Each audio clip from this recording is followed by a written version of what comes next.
स्वारगेट बस स्थानकातील तरुणीवर अत्याचार प्रकरणी पुणे पीडित तरुणीचा वैद्यकीय तपासणी अहवाल पॉझिटिव्ह आलेला आहे। लैंगिक अत्याचार झाल्याचं वैद्यकीय अहवालातून स्पष्ट झालंय। आरोपीने दोनदा पीडितेवर लैंगिक अत्याचार केल्याची माहिती आहे। ससून रुग्णालयाने पीडितेचा वैद्यकीय अहवाल पोलिसांना सुपूर्द केलाय। तर डीसीपी स्मारतन्ना पाटील यांनी झालेल्या प्रकाराचा घटनाक्रम सांगितलाय। त्यांनी सांगितल्यानुसार नेमकं काय घडलं हे समजून घेण्याचा प्रयत्न करूयात।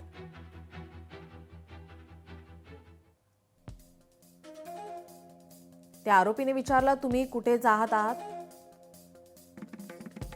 त्यानंतर त्या पीडितेने म्हटलंय, आपल्याला फलटणला जायचं आहे। आरोपीने विचारलं, फलटणची बस इथे नाही तर दुसऱ्या ठिकाणी लागते, चला आपण तुम्हाला बस जवळ घेऊन जातो।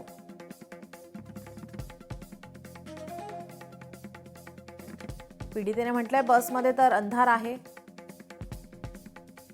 आरोपी म्हणाला, ही बस रात्री आली आहे, लोक झोपले असतील म्हणून अंधार आहे, तुम्हाला हवं तर चेक करा।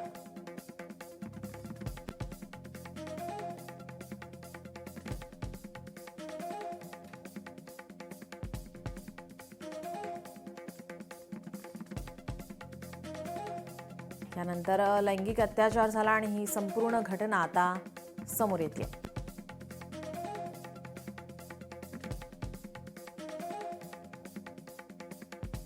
या घटनेनंतर आता संपूर्ण पुणे हादरलेला आहे, संपूर्ण महाराष्ट्र हादरलाय।